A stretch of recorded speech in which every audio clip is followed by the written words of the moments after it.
प्रणाम आप सभी को। भाग 7 में हमने पढ़ा किस प्रकार कृतलोक की निराली झांकियां हैं।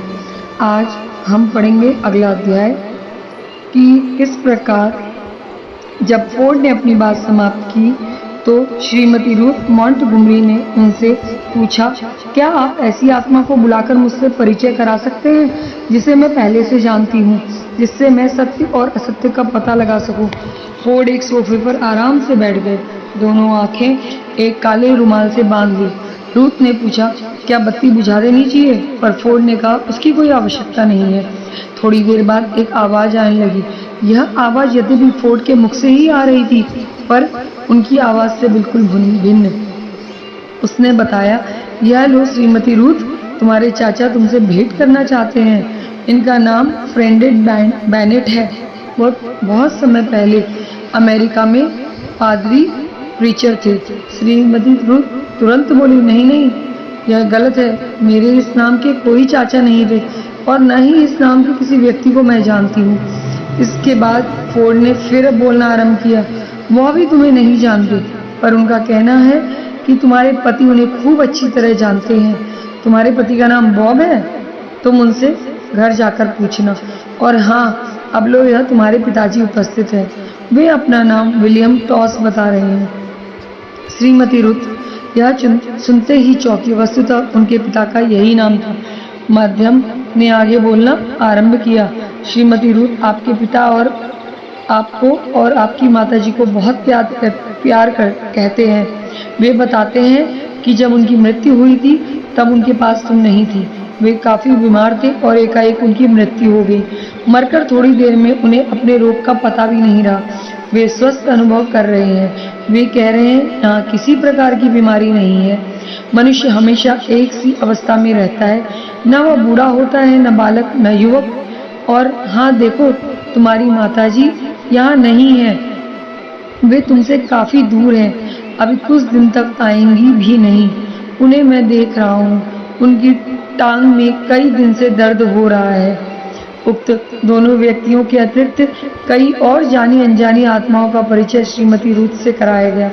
अपनी पुस्तक सत्य की खोज में वे स्वयं लिखती हैं, कई पहचानी हुई आत्माओं की बातें इतनी सत्य थी कि मैं आश्चर्यचकित रह गई। मेरे पिताजी ने जो बातें बताई सब सच थी, पर सचमुच ही जब वे बीमार थे तब मैं अखबार के काम से इजिप्ट गई थी। मुझे इजिप्ट में ही तार द्वारा उनके निधन की सूचना दी गई थी। जब मैं लौट कर आई तो 2 दिन बीत चुके थे।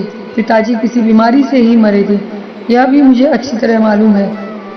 सायंकाल मैंने एकाएक माताजी को टेलीफोन किया तो उन्होंने बताया कि सचमुच उनके एक पैर में कई दिन से बुरी तरह से कष्ट है और उन्हें लौटने में काफी समय लगेगा। इसी प्रकार बॉब ने मुझे बताया कि मेरी मौसी फ्रेड बेनेट नाम के एक पादरी को ब्याही थी। वे कॉगो पश्चिम अफ्रीका में ही रहते थे। इन दोनों घटनाओं में श्रीमती रूथ ने यहाँ वर्तमान के सत्यों को स्वीकार किया। वहाँ यह भी लिखा कि यदि मृतात्माओं द्वारा बताई हुई भूत और वर्तमान की बातें सच होती हैं तो वे मृत्यु के अनंतर अपने अस्तित्व के बारे में भी जो कुछ कहते हैं उसे सत्य मानने से इनकार करना दुराग्रह ही होगा। उसे सत्य न मानकर मानव समाज आपस में अहित ही करता है, क्योंकि उससे एक अत्यंत आवश्यक और उपयोगी वास्तविकता पर पर्दा पड़ जाता है। माध्यम के द्वारा मेरे पिता ने कहा था, मैं एक ऐसे रहस्य का उद्घाटन करता हूँ जो विश्व की सबसे बड़ी आवश्यकता है। वह यह कि हम एक ऐसे संसार में रह रहे हैं जिसमें स्थूल की तरह सब कुछ दृश्य है, सब कुछ अनुभव गम्य है, जहाँ बराबर उन्नति होती रहती है। हम शून्य में नहीं रह रहे। यहाँ सबको मनोरंजन के साधन उपलब्ध हैं। यहाँ बेकार बैठकर कोई प्रसन्न नहीं रह सकता। जितना शरीर से काम कर सकता था उससे अधिक काम मैं अब भी कर सकता हूँ। तुम जानती होगी, मुझे गाने का शौक था। मैं अभी भी संगीत का अभ्यास करता हूँ।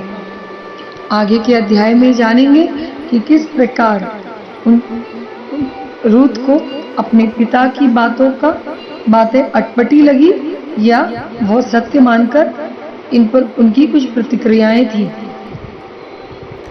लेखक पंडित श्रीराम शर्मा आचार्य। कृपया कर हमारे वीडियो को सब्सक्राइब करें, लाइक करें और शेयर करें, जिससे आगे आने वाली वीडियो आपको तुरंत मिल सके।